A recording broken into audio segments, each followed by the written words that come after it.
Nosotros que somos predicadores, sabemos cuándo se nos está acabando el tiempo.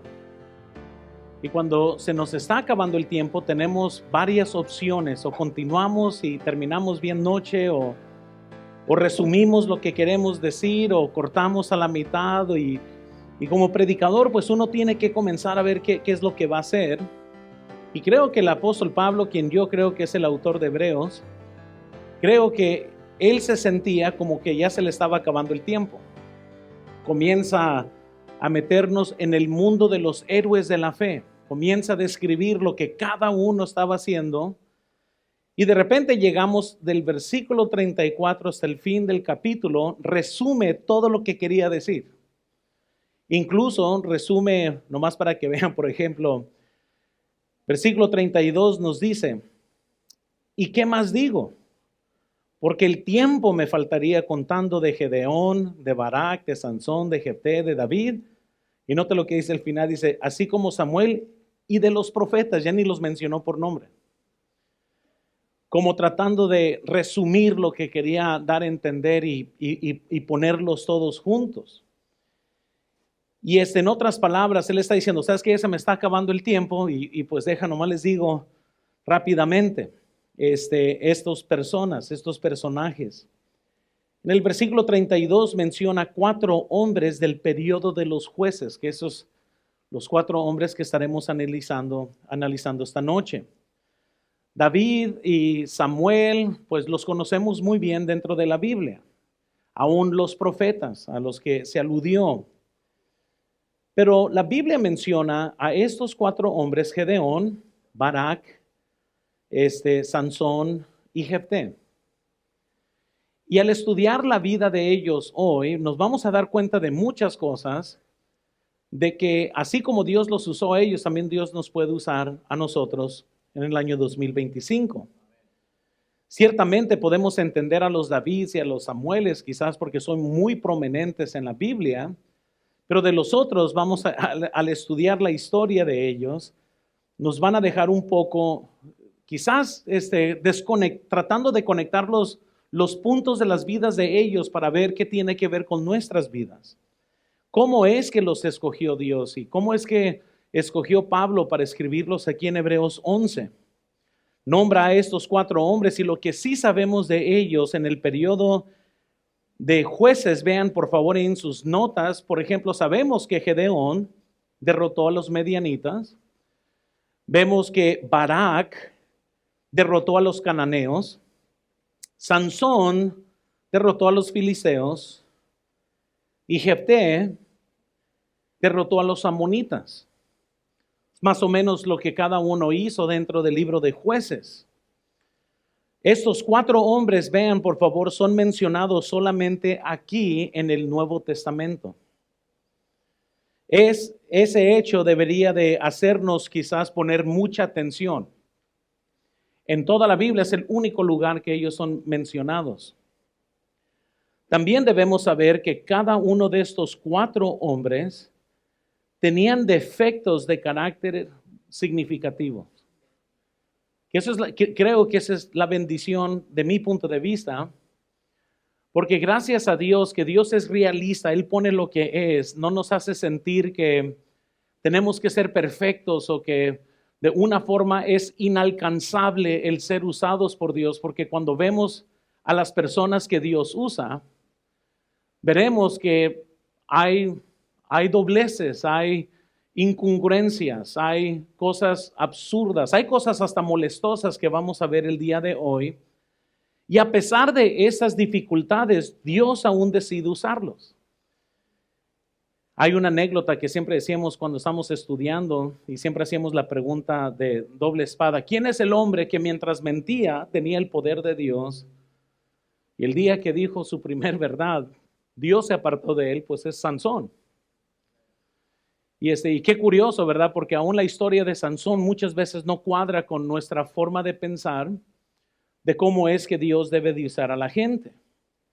Entonces, pero es muy significativo. Ahora, vean, estos son hombres reales, héroes de carne y hueso, a quienes Dios consideró honrados a pesar de sus defectos. Su fe era como la nuestra, mezclada con temor, manchada con incredulidad y duda, manchada con transigencia, perturbada por el razonamiento humano. Todo lo que vemos en estos 4 hombres, 100% nos va a recordar a nosotros. Porque si hay algo que muchas veces detiene a un cristiano servir a Dios, es su forma de pensar, muchas veces es la incredulidad, el miedo, el temor, tantas cosas que se mezclan y nos detienen para ser fiel en las cosas de Dios. Vemos que era una fe verdadera, imperfecta, muy defectuosa, pero fe al fin de cabo. Vean esto, una fe verdadera, pero es una fe imperfecta, muy defectuosa.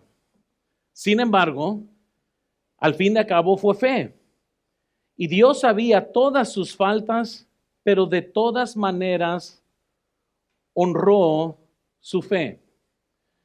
Y nomás quiero que pensemos en esta noche, de todas maneras, a pesar de lo que estos 4 hombres eran, a pesar de todas sus fallas, a pesar de tonterías que hicieron, a pesar de cosas que no van a cuadrar con nuestra doctrina, Dios los usó.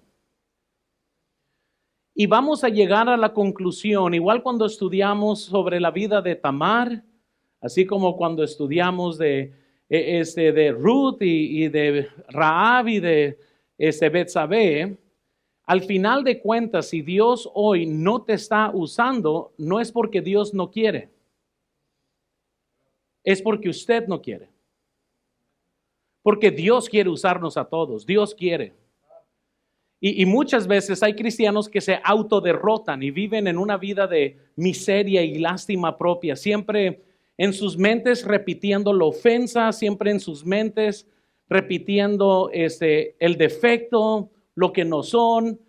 Y en lugar de ser motivados con tratar de sujetarse a Dios y rendirse a Dios, ellos se dejan ser vencidos por su forma de pensar.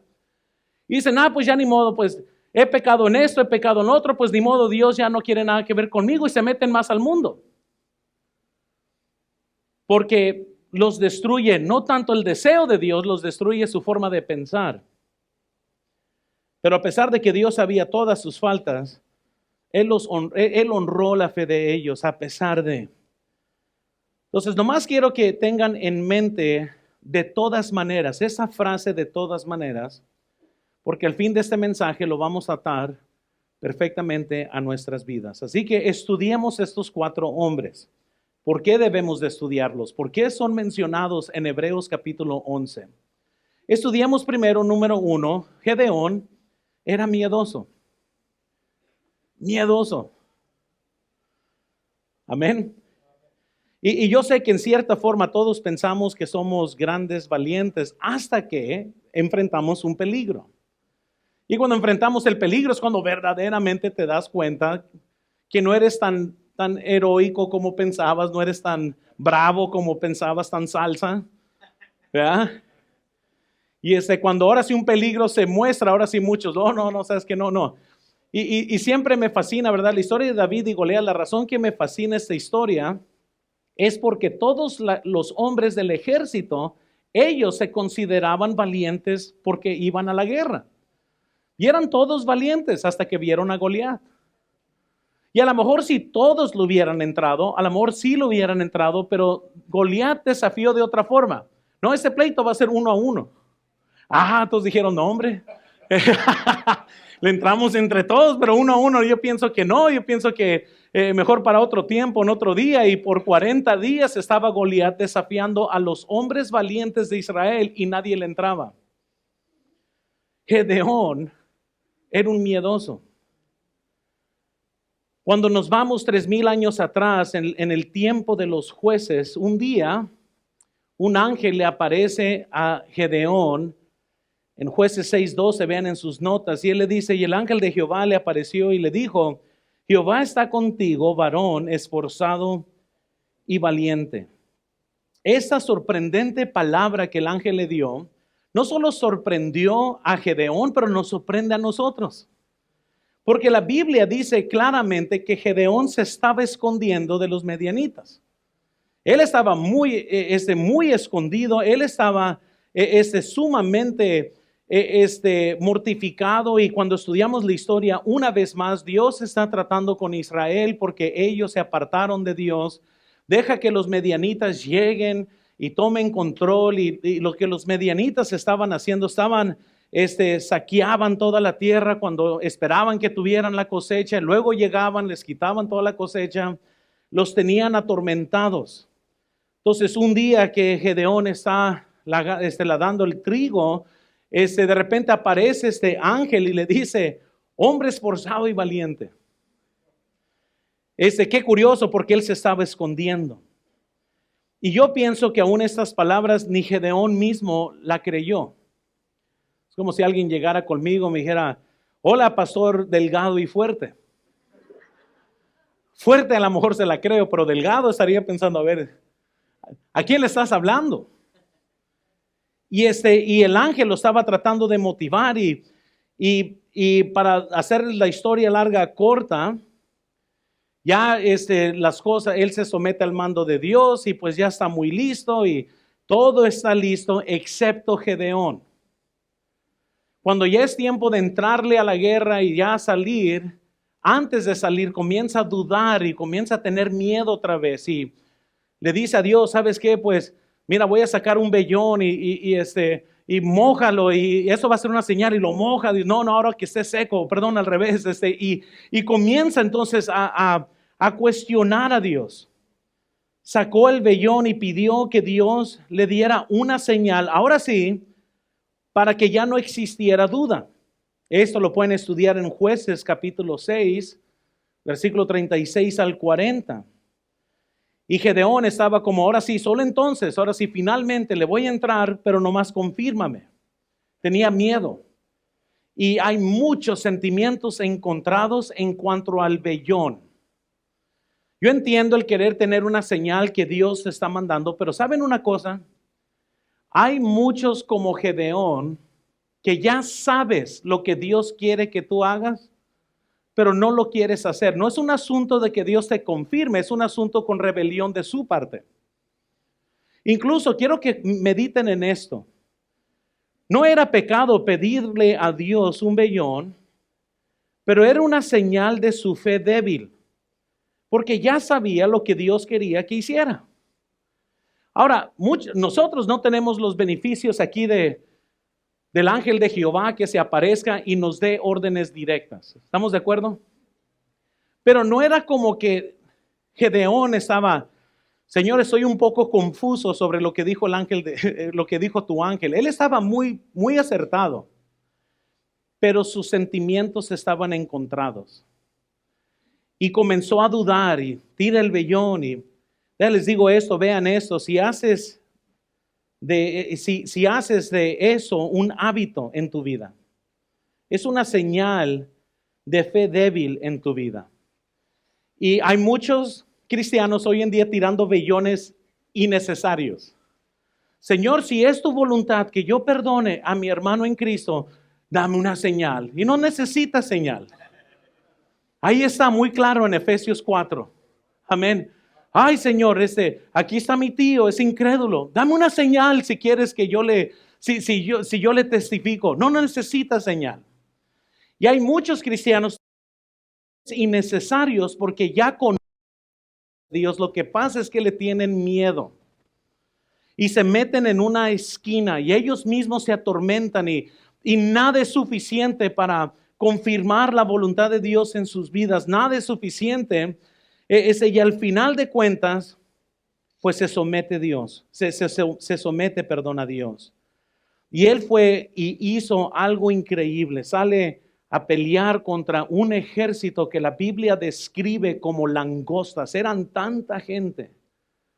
Y Dios decide usar a Gedeón, y no a miles, Gedeón y los 300. Y al final de cuentas, a pesar de su miedo, a pesar de su duda, a pesar de cuestionar a Dios, Dios usó a este hombre. Resulta que Gedeón fue un excelente líder militar una vez que superó el miedo. Me pongo a pensar, hermanos, ¿a qué le tienes miedo en este próximo año? ¿Qué es lo que te detiene en esta noche? ¿Qué te detiene para que te rindas a Dios, sigas a Dios, sirvas a Dios? Que ahora sí te despojes de las ataduras, las cadenas del mundo. ¿A qué le tienes miedo? Porque Dios quiere hacer algo grande en tu vida, pero muchos piensan que, bueno, es que tengo un poco de miedo, quiere decir que Dios no me puede usar, pero Dios de todos modos usó a Gedeón. Gedeón era un miedoso.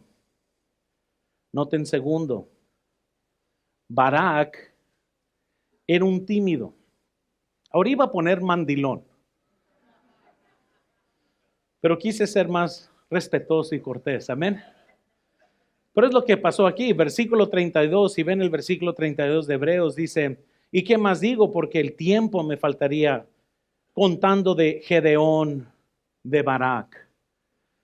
Barak, vean esto en la pantalla, siempre que se menciona el nombre de Barak, se debe de agregar otro nombre. Por si acaso no conoce bien el libro de Jueces, la historia no nomás es de Barak. No, hermanos, noten, no es solo de Barak, es de Débora y Barak. Amén. Ahora, ¿quién es Débora? Ella es una jueza, no su esposa, ella es jueza. Débora era la única jueza de Israel. La vida espiritual de Israel estaba tan por el suelo que Dios tuvo que usar a una mujer para ser juez. Ahora, no me malentiendan todas las hermanas machistas. No estoy diciendo esto en malo, estoy diciendo que no habían hombres líderes en ese tiempo. El hombre estaba derrotado en su pecado, viviendo para el mundo. Y Dios no encontró un hombre que fuera juez y Dios levanta a Débora. Ahora, qué triste es que en muchos hogares hoy existen Déboras y no hombres que quieran tomar liderazgo. No es voluntad de Dios, querido hermano, que su esposa sea la líder de su hogar. Amén. Amén. Díganlo como hombres, hermanos. Amén. Muchos están, sí, pero Débora está enseguida de mí. ¿Cómo le hacemos? Porque yo quiero decir amén, pero Débora está ahí. Pero qué triste que no habían hombres que fueran buenos líderes y además también, gracias a Dios por las Déboras. Gracias a Dios por las mujeres de Dios que a pesar que tengan un pésimo esposo, un esposo carnal, un esposo que no es líder, un esposo que es un cero a la izquierda, se puede levantar una mujer piadosa y guiar el hogar. Gracias a Dios por eso. Pero qué triste que no existan hombres. Y Dios esté buscando un hombre líder y no exista uno y tiene que levantar una Débora. Porque Dios quiere que los hombres hubieran tomado liderazgo. Ahora, qué feo cuando no hay hombre y no hay mujer, eso es peor. Pero aquí Dios levanta a Débora. Ella juzgó a Israel porque ningún hombre quería. Después de 20 años de humillante opresión a manos de los cananeos, Dios levanta a esta profetisa para que los reprenda a todo el pueblo, para que comience a dirigir. Y como Barak, comandante del ejército, Débora lo manda a llamar y le da órdenes para ir a la batalla. Incluso le dio el plan de batalla. Y vean en sus notas en Jueces 4, versículos 6 al 7. Dice, y ella envió a llamar a Barak, hijo de Abonioam, de Sedes, de Neftalí, y le dijo, ¿no te han mandado Jehová, Dios de Israel, diciendo, ve, junta a tu gente en el monte de Tabor y toma contigo 10,000 hombres de la tribu de Neftalí y de la tribu de Zabulón, y yo atraeré hacia ti y al arroyo de Sisón a Sisara, capitán del ejército de Javín, con sus carros y su ejército, y yo entregaré en tus manos? Ahora, por un lado, esto es muy sencillo. Débora le está diciendo a Barak, haz lo que Dios ya ha dicho que se tiene que hacer. Ándale. Ahora, suena como que, mi amor, vamos a ir a la iglesia el día de hoy. Vas a cambiar el día. Ándale, ve y plancha la ropa. Vamos a ir a la iglesia cuando la mujer es la que está guiando los asuntos espirituales del hogar. Triste, pero es verdad. Todo lo que tiene que hacer es reunir las tropas, entrar en batalla, obtener la victoria, pero observemos cómo responde Barak. Jueces 4:8, se los puse independiente para que resalte. Barak le respondió, si tú fueres conmigo, yo iré. Pero si no fueres conmigo, oh, man, ¿qué está pasando con Barak? Era para que Barak dijera, vámonos a entrarle, ni modo, pero no, Débora, si tú no vas conmigo, pues yo no voy a ir. Ay, disculpa que diga eso, pero eso está triste. Vean, por favor, el trabajo de un hombre es prepararse y enfrentarse al enemigo. Qué triste que alguien se esté metiendo a tu casa y el hombre se quede dormido y salga la mujer con un bate en la mano. Amén. Pero aquí está Barak, no, si tú no vas conmigo. Ser un hombre, hermano, significa tener coraje, enfrentar un gran peligro. Dios nos hizo para tomar liderazgo. Dios nos hizo somos cavernícolas, hermanos. Incluso en porcentaje, el hombre muere más que la mujer. Amén.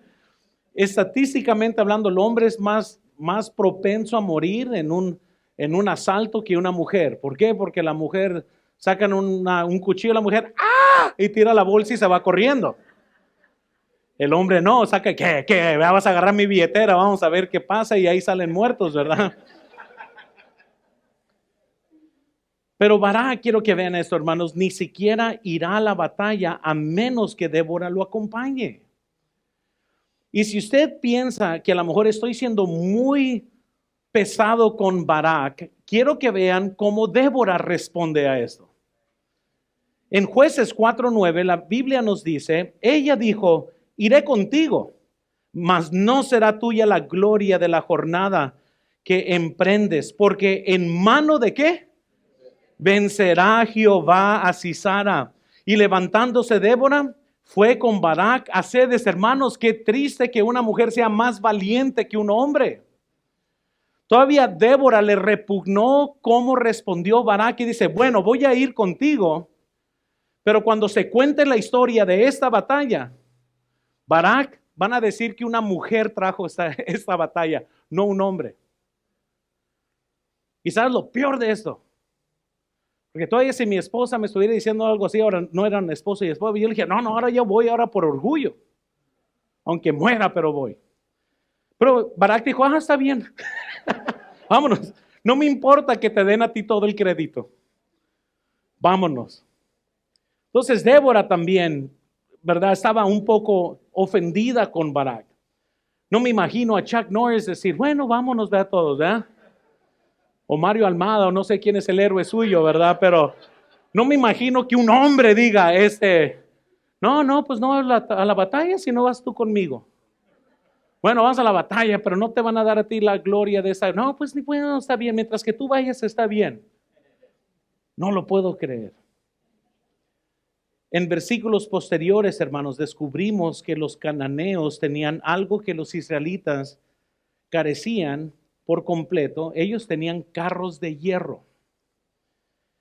Esto significaba, noten por favor, que el enemigo tenía una enorme ventaja en el campo de batalla. Para los israelitas atacar parecía una misión suicida, porque ellos no tenían estos carros. Como enviar a los jóvenes a luchar una batalla y que no estén preparados. Eso sonaba como que iban a la muerte, al matadero, porque no se podría comparar, muy similar como en la historia de Gedeón, que era tanto el enemigo que era como langostas, que iba a ser imposible en el poder humano de que ellos hubieran ganado. Pero entonces, ¿qué hace Dios? Vean, entonces Dios envió una tormenta que inundó el río de Cisón, atrapando los carros de hierro. Y es aquí, hermanos, donde saben lo que usted y yo nunca sabemos. Nunca sabemos lo que Dios va a hacer en algo que nos manda que suena imposible. Entonces ahí está Barak lleno de miedo. No, pues ¿cómo le vamos a hacer? ¿Que vamos a morir? ¿Qué va a pasar? Y él no sabía que Dios iba a traer una tormenta. Si él hubiera ido sin Débora, la tormenta hubiera llegado. La victoria se le hubieran dado a Barak, que él hubiera ganado. Se convirtió, noten, en una matanza, una derrota, una victoria total para los hombres de Israel. En otro giro quizás irónico, Sisara, el capitán del ejército cananeo, escapó, pero fue engañado, atrapado y clavado al suelo, por una mujer llamada Jael, quien la clavó en una estaca en la sien. Luego le dijo a Barak, quiero que vean eso en sus notas, Jueces 4:22. Y siguiendo Barak a Sisara, Jael salió a recibirlo y le dijo, ven y te mostraré al varón. ¿Qué dice? Qué curioso, otra vez, otro dedo en la herida de Barak. Porque no solo Débora le dio la victoria, pero ahora Jael le quitó la bendición de agarrar al otro capital. Dice, oh no, ven, yo ya tengo al hombre que tú buscas. Y entró, dice la Biblia, y no es donde ella estaba, y aquí Sisara yacía muerto con la estaca por el sien. Ahí, hermanos, estaba Sisara clavado. ¿Y a quién se le da la victoria? A Débora y a Jael. Y Barak nomás está como un acomodín. Barak hizo mucho, hermanos, no malentiendan. Pero no le entraba. Nos recuerda al cristiano indeciso. Me recuerda mucho a los cristianos que le entran, pero si alguien más le entra. Que no saben pararse firme por Dios solos. Me recuerda a los cristianos que necesitan porras de otros para poder ser fiel. Me recuerda a muchos jóvenes que quizás en lugar de pararse firme por las cosas de Cristo, andan buscando a otros a ver quiénes más le entran para que ellos le entren. Muchos cristianos son fieles solamente si es popular ser fiel. Pero si no es popular, no le entran. No se paran firmes, no son luz en la oscuridad, no se mantienen fiel. O muchas veces se mantienen fiel si todo cuadra, si todo está bien conforme a su pensar. No conocen lo que es ser fiel, mientras que no quieren ser fiel.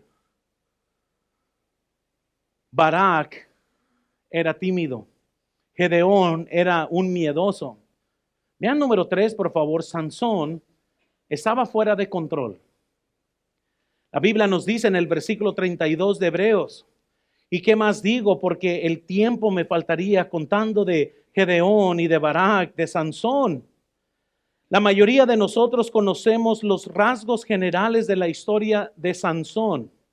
Sabemos que derrotó a los filisteos, que Dalila lo engañó y reveló el secreto de su fuerza a los filisteos cortándole el pelo. Sabemos que le sacaron los ojos y que lo pusieron como títere para causar risa del enemigo.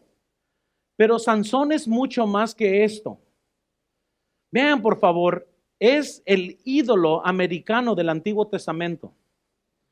Digo americano porque Hollywood pone todas las modas de todo mundo, pone toda el ícono, ponen los ojos. Sansón lo era todo. Se parecía mucho a mí. Amén. Excepto yo con pelo corto. Pero hermanos, noten, lo tenía todo: buena apariencia, gran fuerza, popularidad y la bendición de Dios. Lo echó todo a la basura. Todo. De su vida se podría decir con certeza que tenía un potencial ilimitado. ¿Qué le podría ser imposible para Sansón? Nada, nada. Vean, por favor, ningún hombre en la Biblia comenzó con tanto a su favor. Ningún hombre terminó con menos, como Sansón. Lo tenía todo y dejó que todo se le escapara. Sansón, hermanos, es un sonzón. Es un manojo de contradicciones. Sansón es, cuando yo estudio la Biblia, cuando yo estudio Jueces y llego al personaje de Sansón, me topo con otra historia molestosa, así como Tamar. Molestosa. Sansón es difícil muchas veces aún enseñarle a mis hijos un héroe como Sansón. Porque yo no quiero que ninguno de mis hijos sea como Sansón. Ninguno. Era un hombre lleno de contradicción.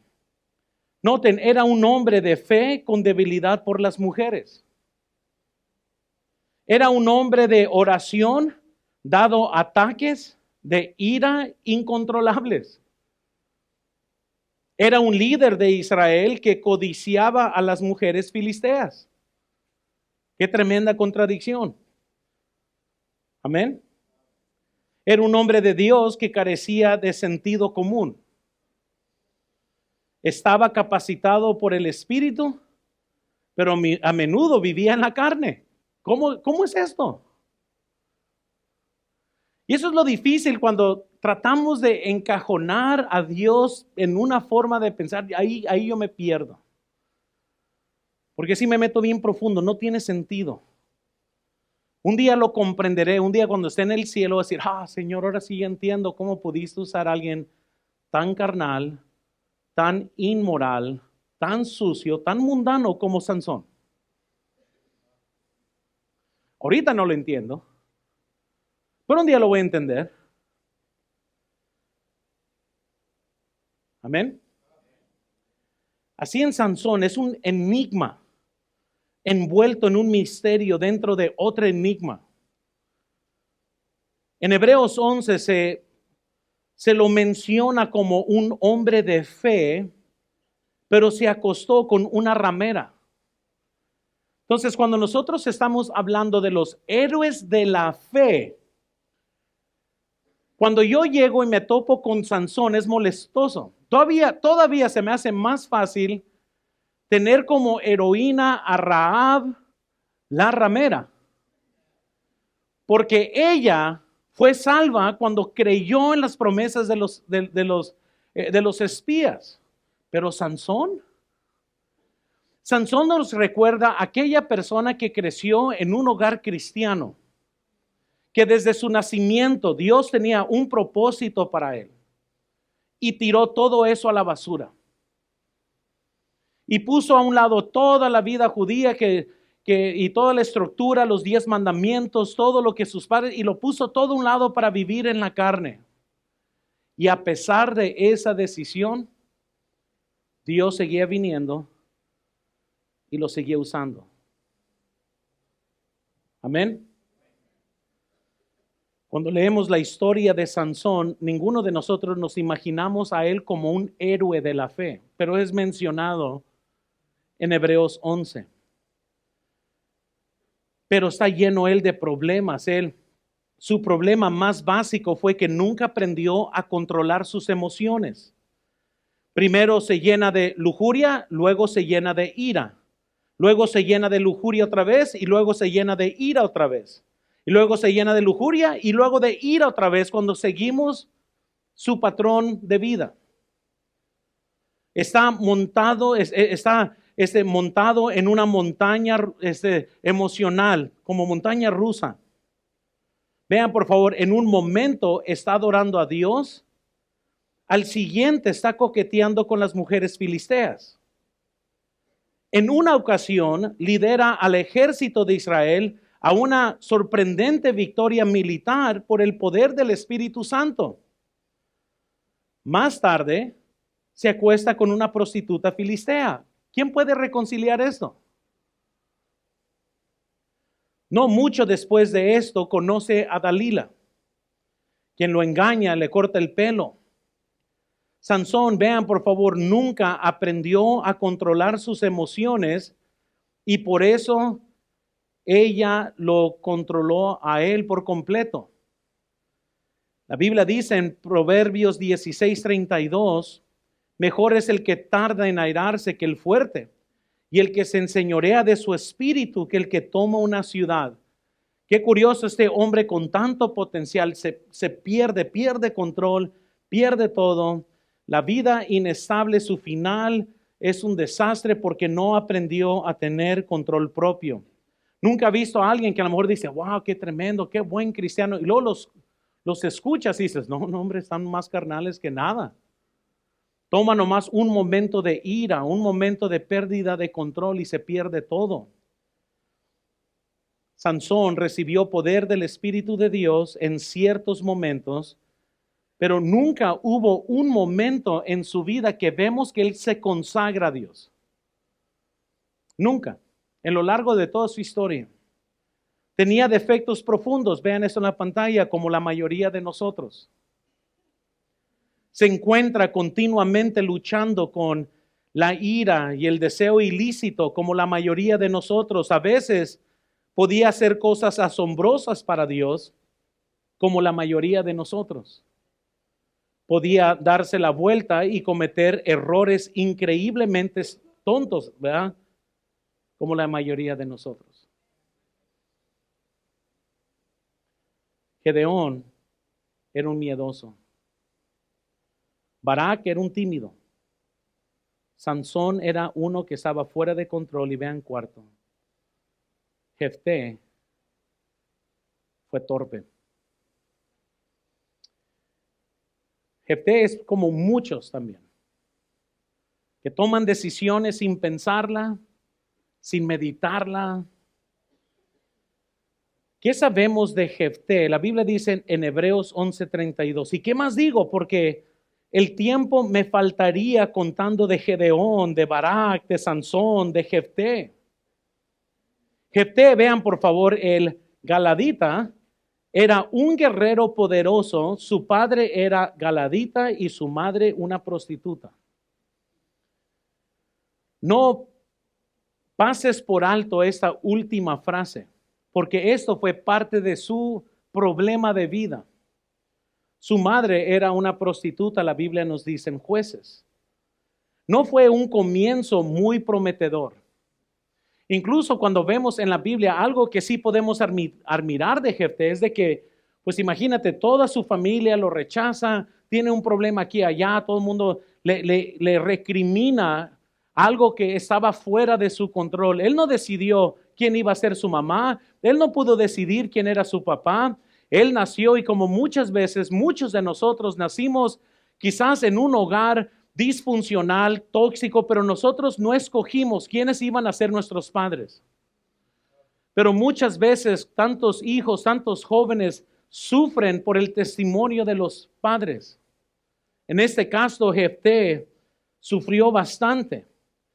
Tal vez, vean por favor, esa sea parte de la razón de por qué fue un gran guerrero. Y lo que yo he descubierto que hay gente que responde de las dos formas. Cuando tienen algo malo en sus vidas, o esa es la etiqueta de lástima propia que vas a usar el resto de tu vida como pretexto. Ay, es que nunca me quisieron mis padres. Ay, es que pues nunca tuve amor. Ay, es que siempre me odiaron todos. Ay, es que nadie me ama. Y puedes seguir así el resto de tu vida. O bien hay unos que como pasaron por esto, deciden voltear sus vidas y decir, a lo mejor no tuve el mejor hogar, a lo mejor no tuve un padre que me ame, a lo mejor no tuve una mamá que me amara, pero por la gracia de Dios yo seré campeón sobre todas estas cosas. Seré más que vencedor. Estoy seguro de que todos conocían su pasado y mucha gente se lo reprochaba.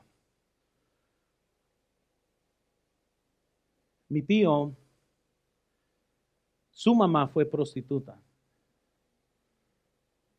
Cuando yo fui salvo, este tío primo de mi mamá me comenzó a contar qué terrible las cosas que él pasó. A él se le hizo muy difícil creer en Jesús por todo lo que él pasó. Su mamá lo sacaba porque metía a los clientes a su propia casa. Mi tío fue abusado por muchos clientes de su madre. Cosas terribles que no puedo ni mencionar detrás del púlpito que mi tío me contó. Cuando él me estaba contando, yo estaba en lágrimas. No lo podía creer lo que yo estaba escuchando.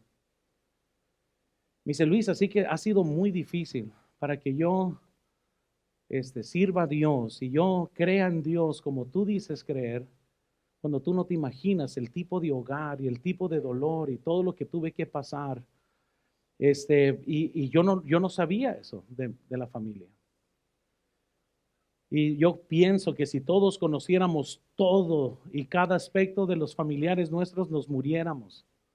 Así que es mejor ni cavar. Amén. Pero yo estoy seguro, así como a mi tío, que por donde quiera que él iba, gente le hacía burla por la fama de su madre. Y más que él nació en un pueblo chiquito donde todo el mundo sabía todo. Y donde quiera que entraba, todo el mundo se ría de él. Habían hasta compañeros. Él por fin, después de tener pensamientos de quitar su propia vida, mejor de niño salió de su pueblo porque ya no aguantaba la burla. Ya cuando otros casi de su edad le decían que se habían metido con su propia madre y todo eso, ya fue demasiado para él, mejor se fue. Eso es terrible, hermanos. Y creo que Jefté sufrió mucho de estos aspectos con lo poco que la Biblia nos dice. Porque algo que sus medios hermanos le recriminaban era que su mamá era una prostituta.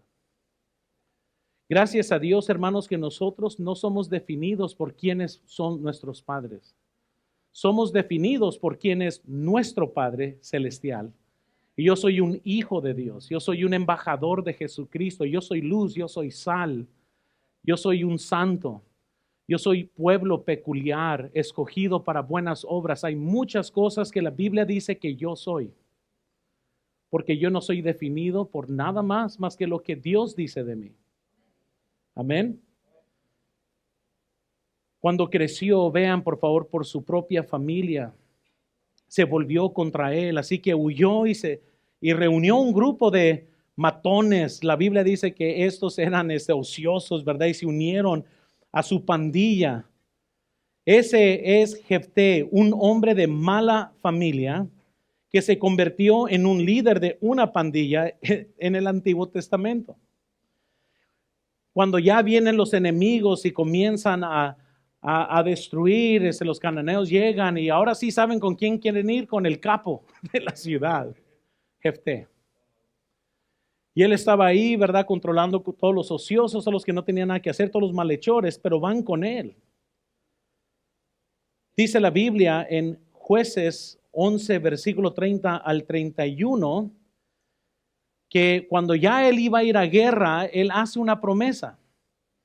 Y Jefté dice, hizo voto a Jehová diciendo, si entregaras a los amonitas a mis manos, cualquiera que saliera de las puertas de mi casa a recibirme cuando regrese victorioso de los amonitas, será de Jehová y lo ofreceré en holocausto.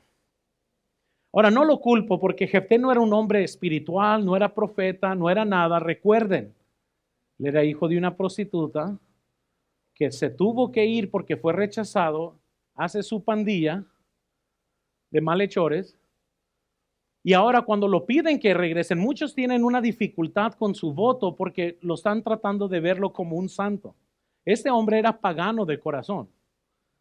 No es que amaba a Dios. La Biblia nunca nos dice que él pues de una forma era un buen cristiano, nada de eso. Él le hizo una promesa a Dios porque tuvo fe. Sin duda, esperaba un animal que quizás entrara por la puerta, pero entra su hija. Y él estaba muy angustiado, rasga su ropa porque entró su hija.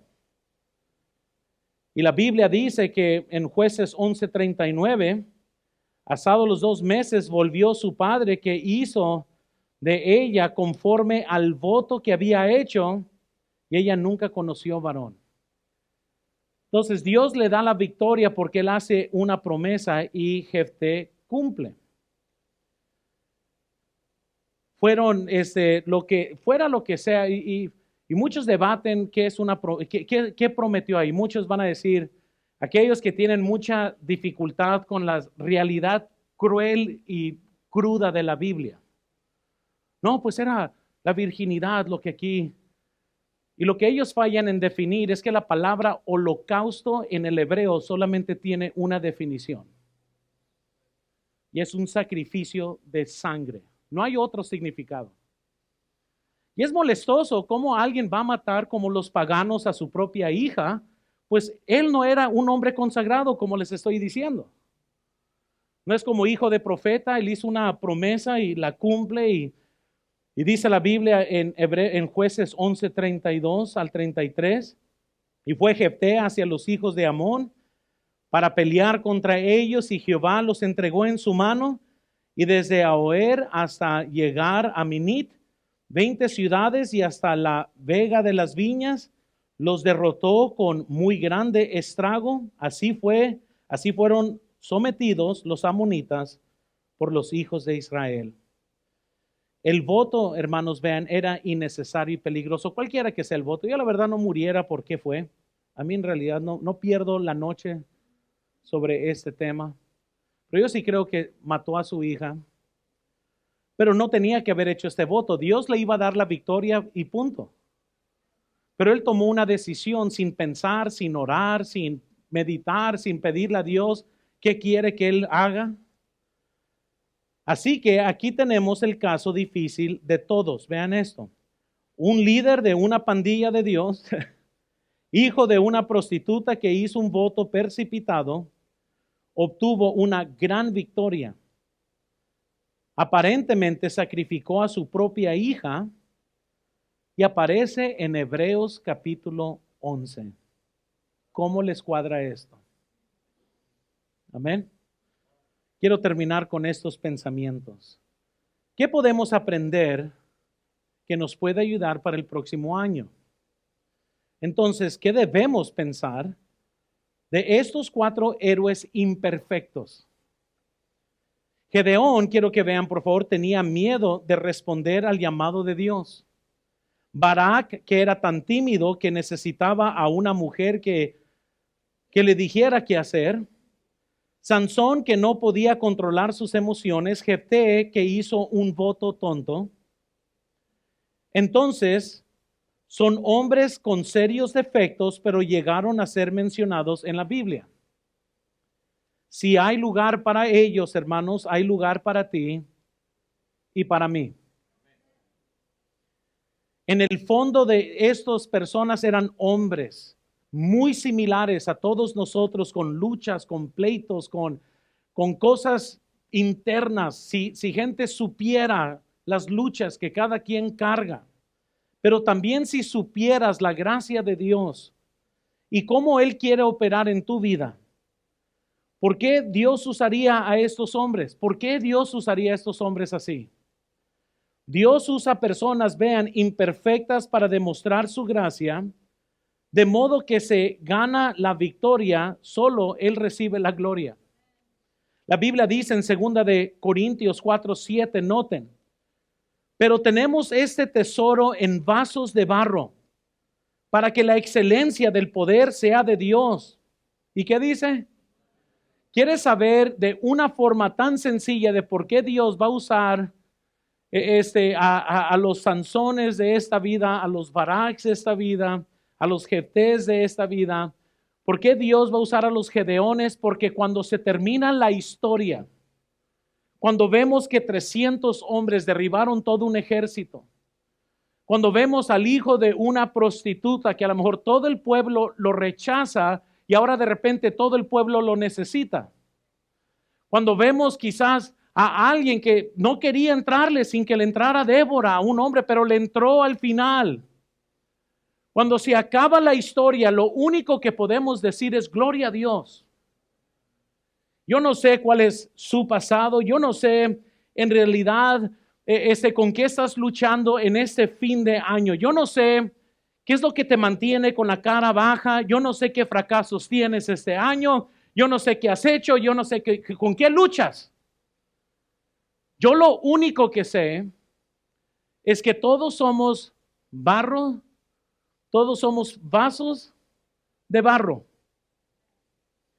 Y todos estamos agrietados, despostillados en varios lugares. Pero Dios en su gracia nos quiere usar de todos modos.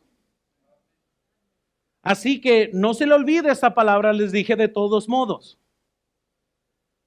Gedeón tenía miedo, pero Dios lo usó, ¿qué? De todos modos.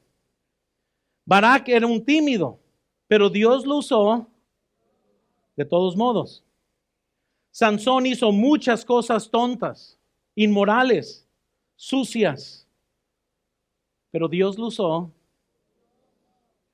Jefté cometió un terrible error, pero Dios lo usó de todos modos.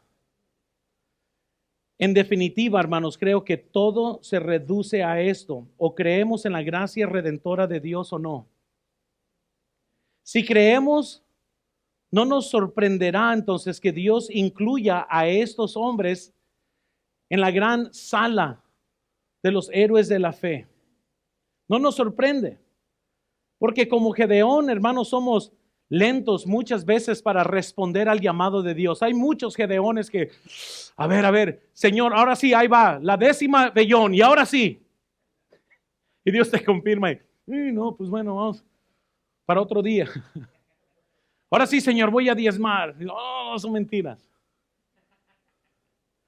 Como Barak necesitamos a alguien que nos empuje. Hay hermanos que si no les llaman, no vienen a la iglesia. Y como Barak, ahí están. Voy a la iglesia, pero si se acuerdan de mí solamente. Amén. Como Sansón, dejamos que nuestras emociones nos guíen equivocadamente. Como Jefté, decimos cosas que lastiman a otros quizás, o decidimos cosas que les traen dolor a otros. Y como Jefté, muchos hemos cometido tantos errores. Pero los quiero dejar con este pensamiento antes de orar. ¿Por qué he hablado de 4 mujeres? ¿Por qué he hablado de 4 hombres? Porque siempre hay estos 2 tipos de reacciones. He cometido muchos errores en mi vida. Wow, pero la gracia de Dios es tan buena. Voy a tratar de ser mejor. Amén. Yo no sé ni por qué Dios me quiere usar, pero ya que me quiere usar, no hombre, voy a entrarle con todo porque quiero ser lo mejor posible para Dios, ya que me quiere usar, ya que está por su gracia poniendo todos mis defectos por los lados, ya que Él desea que aunque soy un vaso quebrado, agrietado, despostillado, lleno de errores, y aún así Dios me quiere usar, claro que quiero ser usado por Dios y claro que voy a hacer todo lo mejor para que mi vida le traiga gloria a Él, para que a pesar de mis malos errores, mala familia, mala fama, mala lo que sea, yo voy a dejar que la gracia de Dios repose en mí para la gloria de Dios, para que gente cuando vea a mi familia, vea a mis hijos, vea a mis nietos, vea a mi familia, vea mi vida, puedan decir, gloria a Dios, solo Dios pudo haber hecho esto. Y hay otros que van a decir, no, pues, ni modo, así soy, ni modo. Si Dios me va a usar, me tiene que usar así, ni modo. Y en lugar de mejorar, empeoran. Se meten más en pecado. Se hacen más fríos, más indiferentes, más derrotados. Y ellos están convencidos como que Dios no los quiere usar. Y cuando alguien está convencido que Dios no te quiere usar, entonces la santificación no tiene razón. Cuando sabes que Dios te quiere usar, cuando estás convencido que Dios quiere usarte y que no mereces el uso de Dios en tu vida, ¿sabes lo que quieres hacer? Oh Señor, no merezco tu uso. Si esto te ofende, Señor, sabes que yo ya no lo quiero. Señor, ¿qué más quieres de mi vida? Oh Señor, ¿cómo me quieres usar a mí? ¿Cómo es posible que me quieres usar a mí? ¿Qué más quieres? Te lo doy todo. Pero cuando estás convencido que Dios no te quiere usar, pues no te quieres despojar de nada porque no vale la pena. De todas maneras, Dios no te quiere usar. Y entras en el año y repites tu misma historia, tus mismos pecados. Tu vida no cambia porque estás convencido que Dios ya no quiere usarte. Pero cuando dices, oh, menos no puede ser, Dios me quiere usar. A pesar que soy como Barak, a pesar que soy como Jefté, a pesar que soy como Gedeón, a pesar que lucho como Sansón, Dios aún me quiere usar. Claro que voy a hacer todo lo posible para que me use. ¿Qué tengo que hacer, Señor, para que la gracia sea obviamente visible en mi vida? Los dejo con esto, 2 Timoteo 2:21. Así que,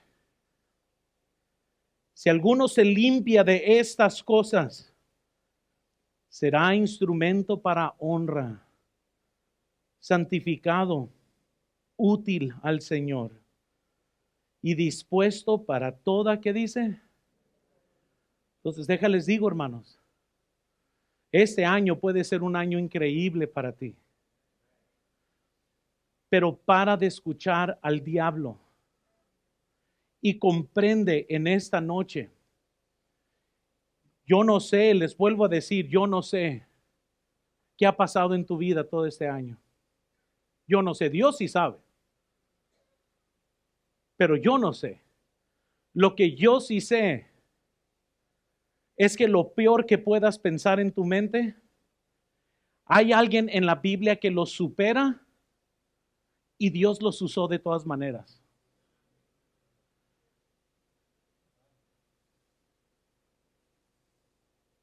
Así que, si tu vida no cambia, es porque no conoces bien a Dios. Porque cuando lo conoces, no hay nadie aquí que Dios ya diga, no, tú ya de plano. Porque entre más conocemos la Biblia, más, hermanos, nos maravillamos de quién es Dios.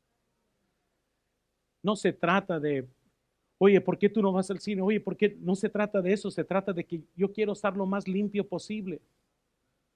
Porque a pesar de quién soy yo, Dios me quiere usar.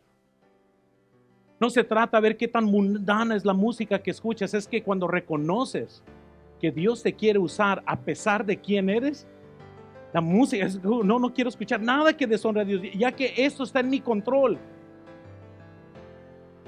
Pero comprende, hoy Dios está en el cielo, Él no está viendo hacia abajo enojado. Él está como que, dame tu corazón. Dame tu corazón y yo me encargo del, pero dámelo. Y Él va a estar dispuesto a hacer muchas cosas contigo. Vamos a orar, Señor.